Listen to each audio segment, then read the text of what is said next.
Hope everybody's doing okay. Today I'm gonna get out on the Masterbuilt 560 and I'm gonna cook some spare ribs. Have this cut up to St. Louis style, and I went ahead and trimmed a little bit of fat off and went ahead and pulled the membrane. I'm gonna use a little mustard as a binder, and I got my own salt, pepper, garlic blend I'm gonna use, as well as my Weber dry rub original. So I'm gonna get this seasoned up. We'll take a look at it, and I'll see you out at the grill. Before we go to the grill, I just wanted to show you how I always let my ribs rest with the rub on and let that moisture pull that rub into the meat. If you look, you notice there's a couple of areas that are still light orange, but the majority of the ribs are dark red, dark orange. That's where that moisture is pulled through, and that's gonna form a really good bark. Okay guys, so have the spare ribs on the 560 here. I'm going to be running at 275. Going to take approximately 4 hours to cook. Let it cook for 1 hour and then spritz. And then we're going to cook for another hour and wrap at the 2 hour mark. I have some pecan and hickory in the chute and also in the ash pan. So we'll take another check in an hour when we're ready to spritz. Okay guys, so hit the 1 hour mark, and these ribs are starting to look beautiful now. Really starting to get a good bark to set in, and it's coming off just the way I like it. Some parts are a little moist, other parts it's starting to dry up a little bit, so in my spritz, all it is a mixture of apple cider vinegar and water. So just gonna put a little bit on here.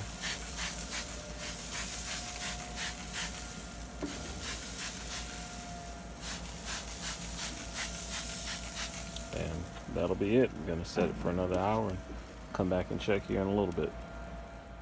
One of the points that I wanted to show that I think is a real positive for this grill and smoker is the ability to put wood chunks in your charcoal chute. On long cooks especially, I was used to having to get up at night and you know throw extra wood on or check my fuel.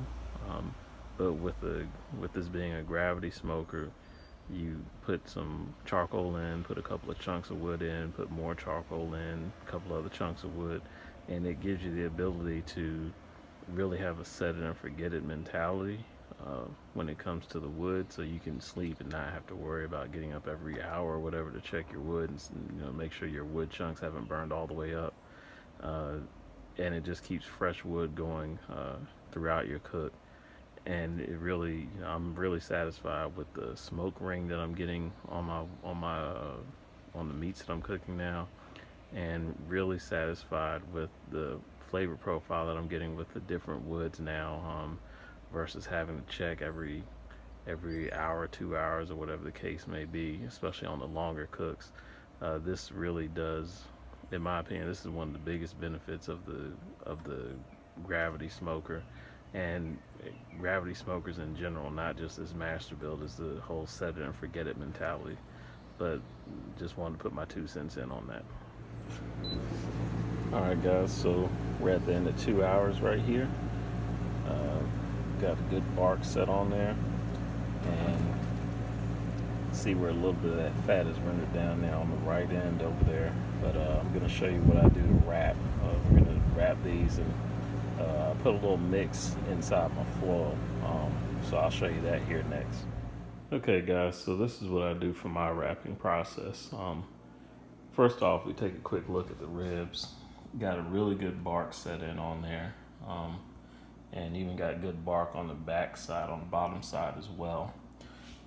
When it comes to wrapping, I use 3 things: brown sugar, butter, and a little bit more rub, just to help with the color and get that nice orange reddish color toward the end of the cook. But I lay down my butter, put a little bit more of the rub inside the foil, and I go on ahead and put the ribs in, put them meat side down, and then I'm gonna cook them for about another 2 hours at 275. And that should be it. I'm gonna show you how I put them on the grill, and we'll take it from there. All right, guys, we're back at the Masterbuilt 560. I have the ribs on, wrapped in butter and brown sugar and a little bit more rub. And I have the meat side down, and I place them on the secondary rack. We're gonna let them roll here for about another 2 hours. I don't cook my ribs to temp. I look at how the bones start to pop through the back and the disintegration you start to see there. That's kind of my tip that I picked up from Malcolm Reed by watching some of his videos. So I'm gonna let this thing go for another couple hours, and we'll check up on it. Hey guys, just want to cover a few questions I've heard about the app. I run mine on iOS on my iPhone, and I don't really see that many issues. I stay on Wi-Fi and Bluetooth when I'm connected to the grill, and I also push that connect button on the grill whenever I open and close the door. This screen shows, the temperature, the time set, time remaining, and things of that nature. I prefer this timer right here on the screen that you get to by pushing the bell icon in the top right corner, where you can actually label your timers, and this timer actually has an audible beep that goes off instead of just a notification. Here's how you set the extra timers in that screen, and you can put different labels like add wood chips or check water bowl and things of that nature, but it works well for me. And like I said, I don't really have that many issues because I like I say, can press that connect button on the grill and stay hooked up. I actually use the app when I'm not at home as well too, to monitor cooks, and I don't really have any issues from that. Overall, it works great for me. But I really do like the detail in the app. But like I say, a lot of folks are saying that they are having issues with it as well. We hit the 2 hour mark, and as you can see, we got some good pullback from the bones. That's typically how I gauge my ribs, and they're very tender, and not fall apart tender, but bite through tender. So what I'm going to do here is I'm going to take these out the foil. I'm going to dry them off a little bit, and then I'm going to put my glaze on. I typically use Sweet Baby Ray's, a little bit of apple cider vinegar, and a little bit of cayenne pepper. Now I don't go heavy on the barbecue sauce. I like for the flavor of the meat and the rubs to come through. So I'll show you that process next after I get these out of the foil here. Okay guys, here we are right now. I'm about to go ahead and glaze my ribs. I mixed together my sauce. Like I told you, I used a little bit of Sweet Baby Ray's, a little bit of apple cider vinegar, and a few dashes of cayenne pepper. That just goes how I like it. Tastes great to me. Got some really good color on the ribs due to the rub. And I'm gonna put a light coat on this and stick it back on the grill for maybe 10 minutes at about 200, and get that sauce to stick up, and gonna be ready to go. Okay guys, just took the ribs off the grill. They were on there for about 10 minutes at about 200 degrees. The sauce tacked up pretty well.